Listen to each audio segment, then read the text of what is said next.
Well, can you believe your eyes, everybody? We're back with more Berserk chapters to talk about. Now, if you're a Berserk viewer, this might be the first time and you don't watch Chainsaw Man reviews that come out nearly every week, though not this week because Fujimoto had a week off. This is our new way of doing visually the chapter reviews to avoid me just scrolling through the chapter and getting killed by the YouTube police because one of our Chainsaw Man chapters got fucked, and I don't like getting fucked. So, you get the still image and the reactive image little highlight thing and chat on screen, and a nice little picture of a main thing that we're going to be talking about, which is Casca potentially getting kidnapped. But I can also freely scroll through the chapter and talk about all the many things. I'll describe to you what I'm talking about so we don't have any miscommunications. Now, as you can see in the title, we're talking about chapter 167 and 168. Now, 167 did indeed come out like a month ago or something. Not a lot happened in it, so there was no interest really in me to jump on and talk about it. There was nothing immediately to say. Now that we've got two chapters stacked up, and 168 is pretty eventful, I would say. Even if it was only that chapter, I think I would have made a video. But we're here. Enough with justifying the video's existence. We're talking about two chapters, the two chapters that we've missed, the two chapters we haven't talked about yet. Anyway, let's start with chapter 137 as I scroll down on a certain website and click a larger image on every image so I can see them in pretty crystal clear HD. Though they're not too high definitions because none of these are... I don't think any of these are official. Anyway, what is chapter 367 even called? Mist fade as the cherry blossoms fall. Indeed, the cherry blossoms did all fall off the tree. Sad times. It opens the same way it kind of closes, with Zod and Guts staring down, though of course at the end Griffith has Casca in his arms. And that's not a good sign. We don't like that. Guts doesn't like that either. He tries to get around Zod. He's not... doesn't want to be pulled into a fight right now. He's not in his Berserk armor fully. He's not freaking the fuck out. He's still in control. But Zod isn't letting him through. Clearly the mission is for Griffith to get in, get Casca, and then they're going to leave. And they'll effortlessly just ruin the entire island, apparently, as we'll see in the next chapter. But let's not get ahead of ourselves. Also, remember, chat is here. So Silo Pilder's in chat. YouTube audience, Car doesn't like getting fucked. ! Just read it. Just read it. Best non-Mura chapter yet. Miller has shown up in chat too. But we ain't talking about that one yet. But that's probably true what he's saying. The most happened at least. Playing with my hair because I lost my fucking hair tie. Can you believe this shit?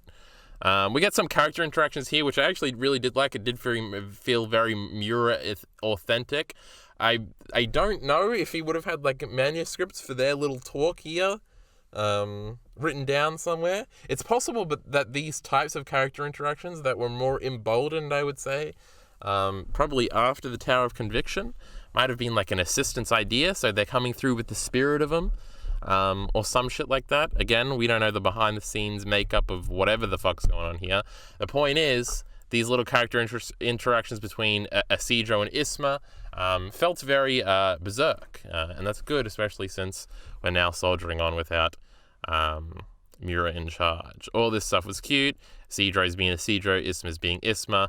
The next chapter might have some shipping implications here. Poor Shirake is going to be the Griffith, and she's going to use the Behelit and turn on everybody when Isidro doesn't choose her, like Guts didn't choose him.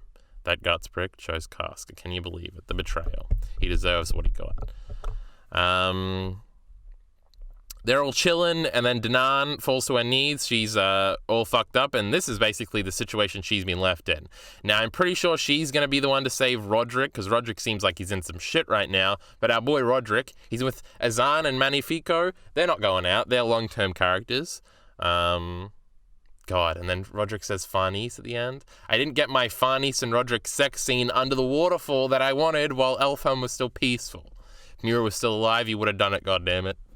Probably not, but it doesn't look like that's in the cards. But nonetheless, he did say Farnese. We're getting ahead of ourselves again, but that was another cute moment. Just like the thing I was alluding to where Isidro's like, don't leave my side. Wasn't that cute? Patriarchy. We love men taking care of women here. Anyway, Isma's making a joke about did you eat something funny or whatever. It's not really a joke. It's just endearing. Endearing platonic love? Question mark? No, we're moving on. Everything will be lost. I sense a great danger. Everything's coming. And then we see Griffith, no penis, looming over. He did have sex with that Charlotte girl. Wait, her name is Charlotte. I was having a moment where it's like, I haven't reread Berserk enough, where I like, when Azan was just hanging out with Magnifico, I was like, oh my god, Azan is on the boat. And then when they showed all the blokes that were also on the boat, I'm like, oh my god, there are a bunch of other blokes on the boat. How did they work the boat without a bunch of other blokes? I'd forgotten so much. We need to reread Berserk, shot. If only we had a piece of jockey bacon waiting for us to get to it with that. Reread coming soon, I promise. But yeah, that all caught me off guard. But nearly not remembering Charlotte's name. What if it's not Charlotte? It has to be Charlotte, right? Always have a backup hair tie on your wrist. I always do when I go out, but I didn't because of the thingy. It doesn't matter. I just dropped it. I found it. All right, it's okay.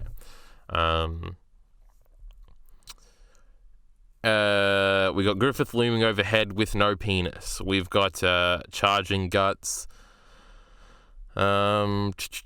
Charges again, and then we get a call back to. I feel like they've called back to this moment another time, but the callback is to when he nearly cuts Griffith's shoulder at the snowy peak or whatever, but he stops just short of his shoulder because he didn't want to hurt him there, and now he does it instinctually because Casca would have gotten chopped. Is some classic Berserk ambiguity. What's the word that I love so much called?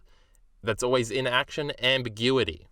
Did Guts instinctually stop? Can he sense that Casca's in danger? Did he stop? Did Griffith only grab Casca so that he wouldn't get chopped by the Dragon Slayer? There's a bunch of coulda, woulda, or shouldas. But what I think the operation of events was Griffith grabbed Casca because he came here to kidnap her because he's taken over by this moonlight thing. But then the ambiguity, is he just doing it to piss off Guts because this is all still part of Griffith's needy little bitch boy revenge? And he doesn't actually have big aspirations for the big castle on the hill. He's just a bitch boy for Guts and he's still mad at Guts? Probably not, but it's got to at least give him some satisfaction. But anyway, he stops, doesn't get cut. Guts is freaking out. He doesn't know what to do. Why is he grabbing Casca? How dare he? Then all the cherry blossoms fall off the tree, and everything seems to start to get fucked. We get the callbacks to this is actually the beginning of the next chapter, but we get our first in a long time, like, Survivor, You Belong to Us little thing with all the spirits around Guts. That was nostalgic and weirdly nostalgic and spooky. It wasn't weirdly spooky, of course it's spooky. We got Guts with the big sword here. But yes, the world starts to open up like it's Tower of Conviction all over again. I think that's something they do name drop in the next chapter too. I remember the first time reading this, like a month ago, it was very confusing how this happened. Like, did Guts ruin the ground or something? I didn't entirely get it. But no, the ground is opening up and being torn asunder, if you will. Because, assumingly, this is one of Griffith's powers. It's very creepy. It's insane that he just showed up, didn't really do anything, and he's destroying everything. How are we going to beat this prick? But then he seems to have Casca in his arms and is looking to Zod to fly off, just like he did with Charlotte in that one thing in the bed scene. But fuck this prick, we hate him. And then we are left to wait for a month for the next chapter, which is today, chat. Everybody get excited. We get said sacrifice callback. Is it a callback? It's back. Guts is freaking out. Then we head over to... Oh, this is another really cute moment where Serpico and Isidro, who are both at the Tower of Conviction, have the little moment of like, this is just like that time. This is always cute when characters... Especially when not every character in the group was like there. When it's like a little moment between characters. It was fucking cute as fuck. Serpico. A Serpico moment that I liked. Unbelievable. And then Isidro has this cute little don't you dare leave my side. Cute as fuck. Then he kind of almost fucks up, but then Skull Knight shows up. And then when I first saw Skull Knight show up, this is like a reoccurring thing in every like climax of Berserk. When Skull Knight shows up, it's like a oh shit's getting real type thing. Like when he shows up at Tower of Conviction, it's like oh shit. There's also an odd feeling of safety when Daddy Skull Knight is around. He saved us from the eclipse. Then things started to turn out all right when he started showing up at the Tower of Conviction. He saves us from Slan. He's around to save the day a lot, so you feel a little bit more comfortable when he shows up. Though he showed up at the beginning here, we just got his backstory. If semblance of sanity has taught me anything, it's that sudden backstory means death. This could be the last stand for Skull Knight. I feel like one of our big, I guess we do have to get the Danan connection fleshed out more, but you only really need one of them to still be alive for that to happen. I feel like either Danan sacrifices herself to pull the island back together, and save Roderick, which I think is what's going to happen. She'll do some weird light thing that curses off all the evil spirits, because right now she's just fallen to her knees. It's she's been built up as this powerful ass bitch, this queen that don't need no thang, so she's going to fucking save the day, I'm pretty sure. This speech bubble was a little confusing because it's large and it's also two people's, but it's one conversation they're having. So I think Isidro is, and I've never really thought about this too hard. It's Isidro doesn't know who the Skull Knight is, which might check out. I feel like after Skull Knight saves Guts from Slan, he drops him back off at the front. But Isidro might not have been there. Shurike definitely was, and Shurike definitely saw the Skull Knight at the, They all probably should have seen him at the mansion when it's getting burnt down. But then Shurike definitely saw him on the beach, but they had something to talk about, right? There was a narrative reason, because they both were connected to Flora quite obviously. But the speech bubble says, "That skeleton, where did it come from? Who are you?" Oh, I know what it's no. Well, even then, Isidro's the one saying, "Who are you?" So I think Isidro's only thing is the little thing at the bottom, and that's why the speech bubble is connected to him. But all of this stuff is, I'm saying it like you can see it, but all of this stuff is Isma talking. Just follow it with your eyes, Chad. It's very simple to understand. But still, Isidro, the point still stands that Isidro is saying, "Who are you?" I feel like he should have seen him at some point, but it's entirely possible that he didn't.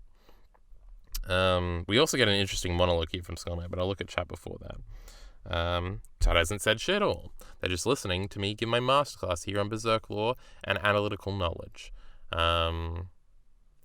Skull Knight's monologue here. Now I'm going to stumble through this because he's always saying some weirdly poetic shit. Tonight a beam of blinding light pierced this land. That flash wedged open fissures, which act as passages all over. That is how these things got here. The fact is, this land is sustained thanks to them. You could say that they are the true lords of the island. They are too much for ordinary people. Leave. This is basically a big get out of here, I'll save you. He does go into a little bit more of a monologue later, but there was something while I was reading that I'm like, oh, it sparked an idea in my head, but I've already forgotten it. I guess it's interesting that maybe these dark spirits live under the ground of Elfhelm, and somehow Elfhelm is unnatural or something, or is built on the top of them, and this might come into play or something, which is potentially interesting. Oh, the thing I was remembering that I forgot that I've now remembered again was that it doesn't seem like all the other apostles are going to show up. It's just going to be sort of this light, and then Zod was here to fly away on, which they do at the end of the chapter. So I think it'll be easy. Danan will do her light magic portal, not portal thing, but big magic attack that'll kill all the evil, bad, dark thingies. And then the island will kind of be saved. I'm sure it'll be somewhat ruined, and though maybe the island will be doomed, and she has to stay behind and contain it, and then it'll be a blow everything up. But it might do that Griffith thing where he squeezes them all down into nothing. Remember that from the Eclipse? Was that just in the movie?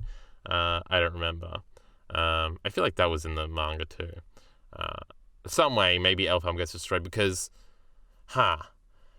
Roderick was loading the boat, which means maybe they have to do a quick getaway. But that's also been cut off from them, so I don't know. One of these things is going to happen, or maybe they won't. Who cares? The next page has a shot of Danan's hut that looks very much like Flora's hut when a very similar thing here happened. And Skull Knight is here fighting it off again. It's all cute. We got callbacks going on, chat. Isidro is what do you call it? Surprised? Extinguished? Ecstatic? Maybe these are some of the words I was looking for. That Skull Knight can like cut air with his thingy, but he's cutting up the things. Also, Skull Knight is using his old sword and not his Behelit sword to fight these things off. Isma is also very surprised here. I cannot protect you all, therefore fleeing is your only option, now go. And then Isidro has a big manly moment where he says, I ain't running away. And then Isma casually and happily says, go get him, after he says to battle. Which you would think would be a bad thing, but then Skull Knight has a little, like, a continuing that tone monologue of like, maybe this Isidro fella is worth it or something. So it does look like Isidro's going to, like, stick around. Now, the things... Isidro's got a fire dagger, chat. I remember that much, at least. There's, like, little lizards on it. And, if you remember, at the Tower of Conviction, they had to use fucking fire to heat off the thingies. Remember, Farnese is going to drop the flame, and then Guts says, don't drop the flame! And then, from then on, she was in love. I think she was in love before that. But anyway. It's a cute moment. So the flame dagger might come back into play, and maybe you can stab him with it and it'll fuck him up. Maybe Isidro will save us all from this glop of dark stuff. But to actually read the Skull Knight monologue here, this was also interesting. It has some potentially interesting implications. He says, heh! He's laughing. This collapse may have been preordained, but could the undying will of man to resist also be part of fate? I mean, this is the whole story with Guts. The struggling thing all ties into this, but recognizing it also in Isidro having guts, him no longer being scared like he has been in the past, all of Isidro's character growth, him being Guts' kid, it rubs off on him and everything. Then we cut to the Roderick scene. Now, you know, when I saw my boy Roderick, I was very excited. He is telling everybody to raise the anchor. Apparently they've already talked to the mermaids, and the mermaids were like, we gotta get the fuck out of here, this is some bad shit. And apparently he sent word to the village, though we know that the village didn't get word. But Roderick is on his shit, he's ordering people around, he's getting this shit all set up, he's doing all things well. We see the captain dude, who I remembered when I saw him, I was like, yeah, remember the captain dude? I guess Roderick's probably the captain, but the dude that helps him with the beard, who might be second in command or something. What do they call those? Black Sails would have taught me this, but I've already forgotten. But they're ready to leave Elfhelm. Everything should be ready to go by the time the sun is finished rising. So the sun is rising here. So maybe we'll have a sad moment and then the sun will rise at the end of all this clusterfuck and they'll have something. And everybody will agree to go help Guts find Casca. Wouldn't it have been so much cooler if Guts got kidnapped? I'm just saying. Get the flashback with boobs of the mermaids. Cool stuff. Then we see Azan and Magnifico both drinking. But all Roderick here thinking about other people being nice. Magnifico is all drunk and shit. He doesn't want to leave, but then Roderick just punches him out. He's literally dead right now. He killed Magnifico, but at least we can put him on the boat now. We'll revive him later. And then we get a long shot of the island that just looks awful on the version of this chapter that exists, but I'm sure will look better as we get more official versions. At least I assume this is a very long shot of the island, so I feel like I can see the tree without the cherry blossoms in the middle here, but it's fucking shaking and quaking.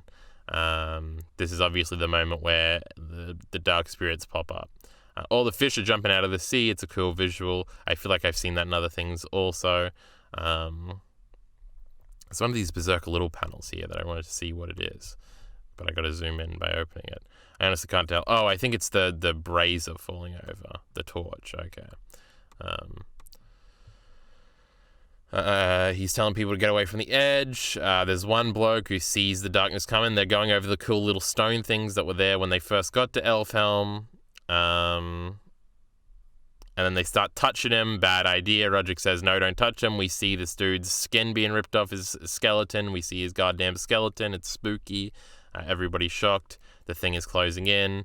And they basically get surrounded. And it looks like they're going to die, though I'm pretty sure they will be saved because we've got some important characters here. I was kind of sad when the red shirt died. I was like, man, he's trying to pack up the ship. And then he touched the thing. He's like one of Roderick's boys. I'm sure he's a good man. And he just got skeletonized. It was sad. But yeah, But obviously that ain't happening to Roderick. And Roderick's last line, he's thinking about Farnese because they're in love, chat. And love is a great thing. And I love their love. And then we cut back to Guts. He's being surrounded. He's also freaking out. Casca's getting kidnapped. He's very mad.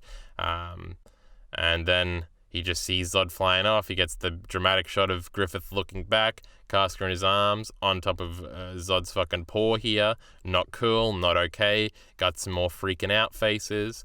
Griffith looks back again. Guts looks with his one eye. This will not be the last thing that eye sees. Casca is all weirded out. What do you call it? Not dainty.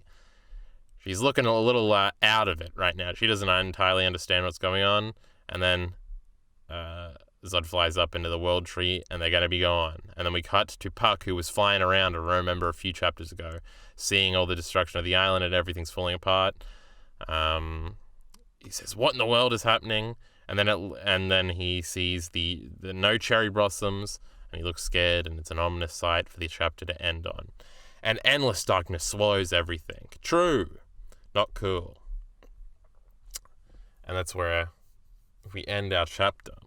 Some cool things. Puck still... No chestnut Puck. Not cool. What's this normal Puck doing here? Hey, I accidentally minimized my fucking chapter. But that's everything. I feel like I touched on most things while we were going through it just now. I guess the only thing left to talk about is the Casca getting kidnapped thing. I guess it's fine, whatever. I feel like this is a very old Kyle opinion that she couldn't get kidnapped, that Guts had to be the one to get kidnapped. And in my fantasies of the video I should have made in the year since Mira's death that I never got around to about writing my own Berserk ending, I definitely would have had old boy Guts get kidnapped. But it'll be fine. They'll flesh it out.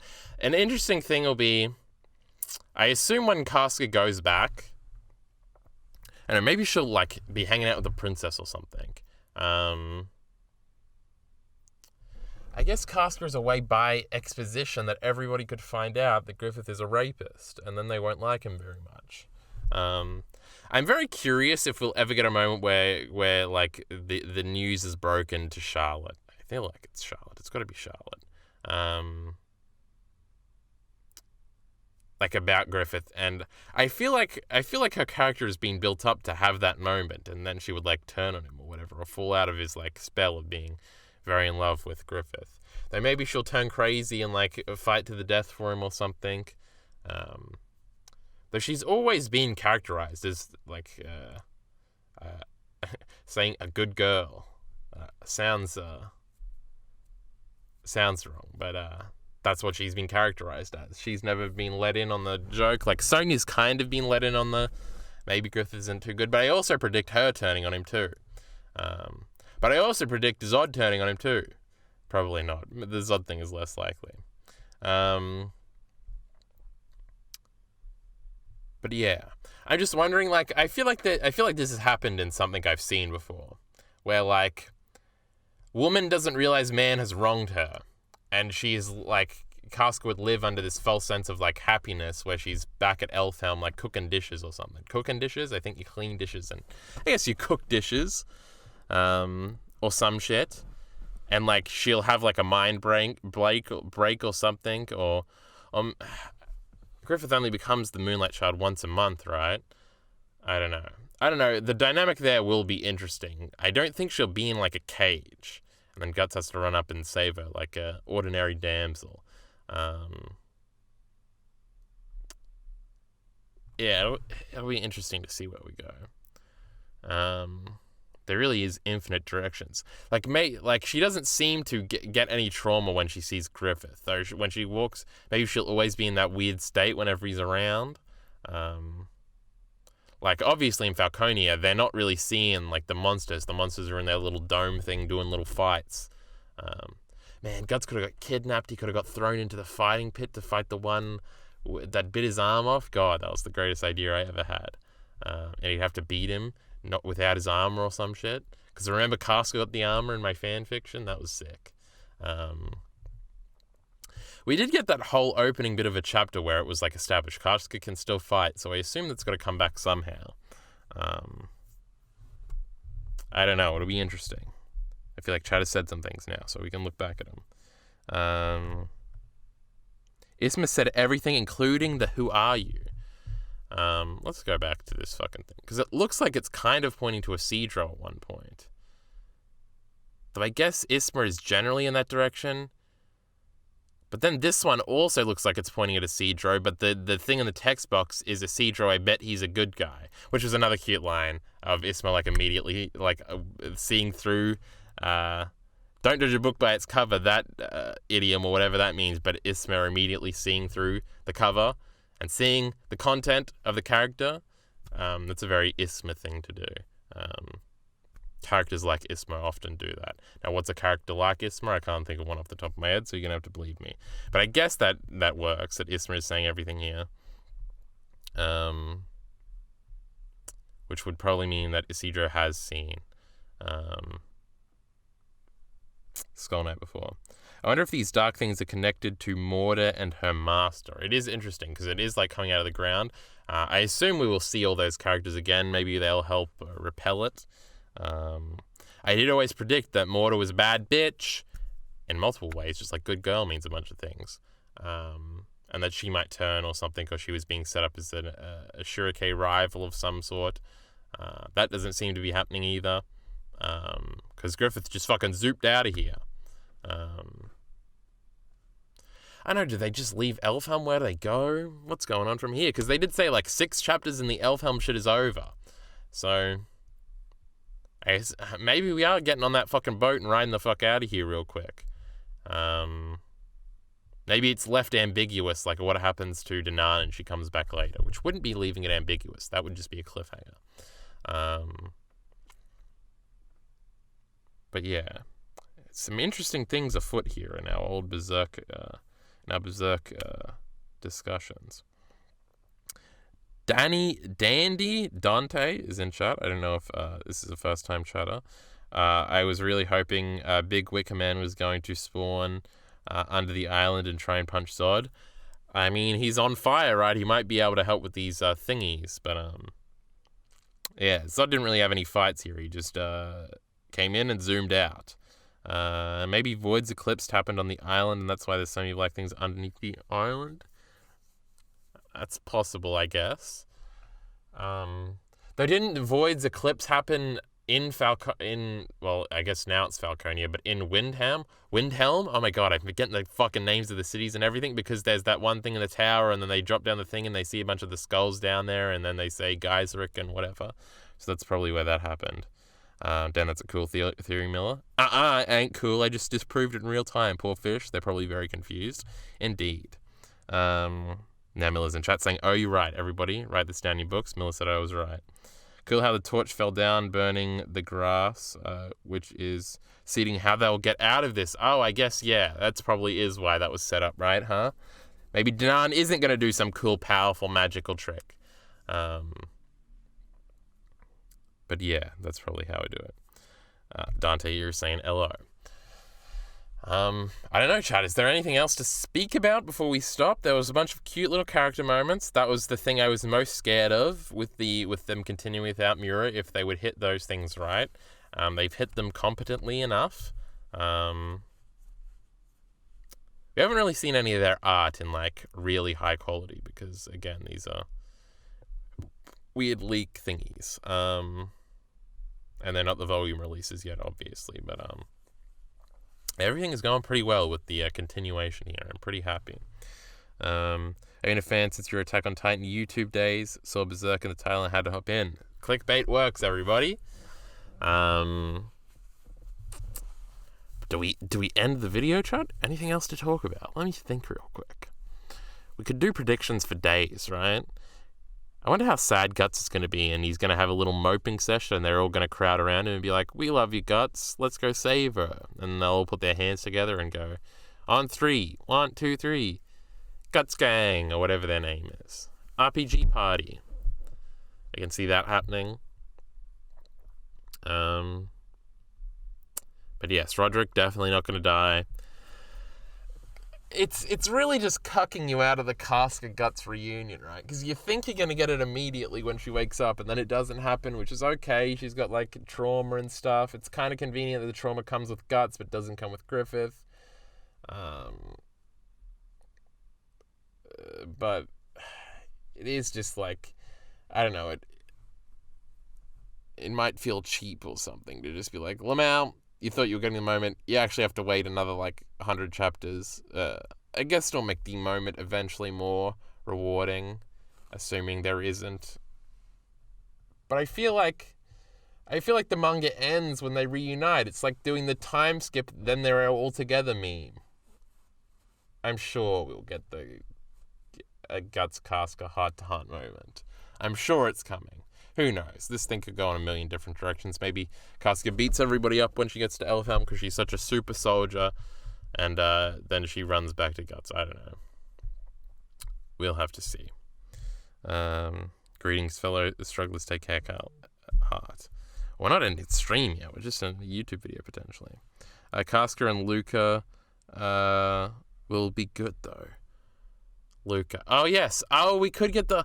Oh, she escapes. She remembers. She's faking like she doesn't remember to Griffith. This is also something that I've seen in a million other things. She escapes under the streets of Falconia, and she encounters Teresa. What the fuck? And she also encounters Luca. That's another character moment that had to happen. Which could have happened if Guts got kidnapped anyway. They break into the city somehow, and they find Luca, and they're like, oh, let's be friends. We've also got to find Rickett and the gang. Yes, but Luca's stuff will be very good. I want Casca to stab Griffith in the ass with a dagger. Guts is definitely going to get the killing blow on Griffith if that's a thing. But which I guess is kind of sad, but whatever. We don't have to farm Casca love too much. The Luca moment has to happen, though. There's a reason why she didn't get zoomed off with with Rickett and the gang. I guess if the meme theory that Griffith is just gonna sacrifice Falconia, even though it's everything he's always wanted.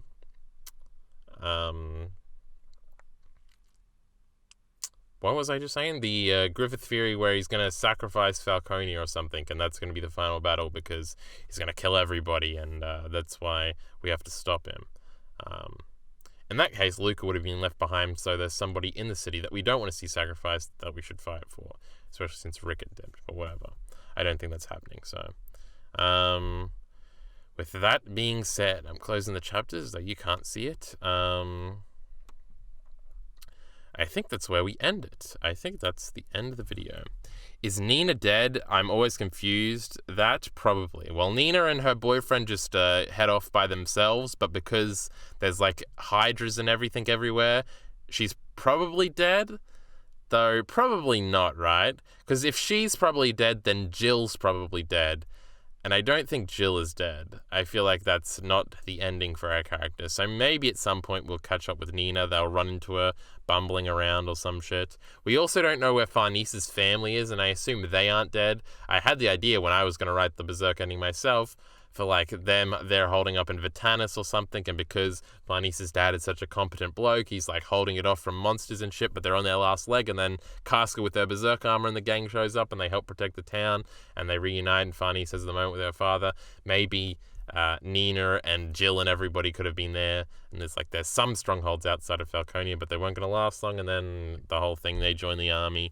Casca has a whole army to lead that she can lead against Griffith and be stronger than Griffith at leading armies because she was pretty good at leading the Bandit Horde without him. It was a whole thing that was going to build on a bunch of things. I lost my opportunity to make this dumb fucking video. But, I feel like Nina has more of an opportunity to be dead. I wonder if, because it feels unlucky that, if he would have come up with the Fantasia idea after the fact where he the actual meme is oh, Nina went off on her own and she didn't want to rely on other people and she was going to forge a new life with her boyfriend. They were going to get married, they're going to have kids, they're going to look after each other, and they're going to survive in a scary Berserk world. And that's the good message. And same with Jill. She was going to go back and fix her life up and all these things. But having Fantasia happen kind of undercuts all that because I guess if we don't know, it's left ambiguous and you can fill in the details however you want. So it doesn't sort of undercut either of those character resolutions. But they could pop up anyway. Luca popped up. Though Nina went in the opposite direction of her. I don't know how close Vitanis is. It's probably pretty far away for Nina to just have wandered there. Who knows? Anything could have happened, but yeah. Or they had a disease. Oh yeah, they both had an STD, right? I don't know how deadly they are. I guess that is part of Nina's character resolution, that they're going to go off and be together. Was it even... I feel like it was confirmed, like, it's an STD, right? I guess I don't know enough about STDs to, what is it called? Diagnose them? But anyway, Griffith's Kingdom is probably going to be expanded to multiple cities when they get back to, yeah, maybe. But yeah, it's sort of like everybody that isn't in Falconia is kind of presumed dead at this point. But we'll see. They might show up. The Tower of Conviction was kind of close to Ricketts' hut, and Rickett ended up there. Who knows, maybe Nina's in an apartment C over the road, and they just don't know. It's Berserk, no one dies. True! Except for poor Sailing Man, who got skeletonized. I was sad for him, alright? Man, that Judo character death hit me right in the heart. Judo really is the biggest character that ever died, huh? Him and Pippin. Cook is like underneath them. And then our boy Gaston. They're literally the only 4 characters that ever died in Berserk ever. That's why Attack on Titan is so much better, chat. Just Flora? Yeah, but all the people get to die, alright? Jiraiya died, Lamau, but he was an old man. Naruto spoilers. Anyway, but yes, Flora didn't die too. Skull Knight will probably die at the end. How sad. Maybe Danan too. How long could I hold that, you reckon? We won't do it. Anyway, that's it. We got some cute Berserk discussion in. It was long enough to fill a YouTube video. I didn't feel like we were grasping at straws with the low page count or whatever.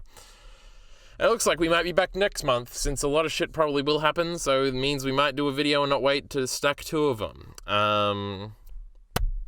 With that being said, YouTube audience, time to leave. Nope, on break, but it says at the bottom, it says it'll come out on September. Oh, I closed the chapter, but didn't it? Isn't September next month? But maybe Mill is saying it's on break. We'll see. Whatever, we'll be back whenever. Or it might be on break after that. Oh, it's September still weird. Yeah, shut up, Miller. Anyway, I'm trying to end this fucking YouTube video here. Is it a bi-weekly magazine? I have no idea. They did say they were going on break after they finished the L-film stuff, right, I think. We'll figure it all out. You'll know when the chapters are out. I'll probably tweet about them, so you should follow the Twitter. But that being said, YouTube audience, get the fuck out of here for the final time. We'll be back for Chainsaw Man. That'll be coming up on the channel. We're doing that week to week. House of the Dragon. Me and I've coerced Ari into being here for the House of the Dragon reviews. That'll be happening every week. When that comes out in like a week and a half, you want to be here for that. House of the Dragon. Let's get excited, chat. All that's going to be on the second channel. Vinland Saga once a month too, with our boy Bacon. And Ari will be jumping in on those now that he's caught up too. And then on Ari's channel, hopefully soon, I'll be fucking doing Black Sails rewatch with him. We've confirmed it. We're going to start doing it. It'll be fun. But that won't be on this channel. You're going to have to go to Ordinary Ari for that. But there's going to be content on the second channel forever and ever. We're never letting it die. But with that being said, support links in the description below.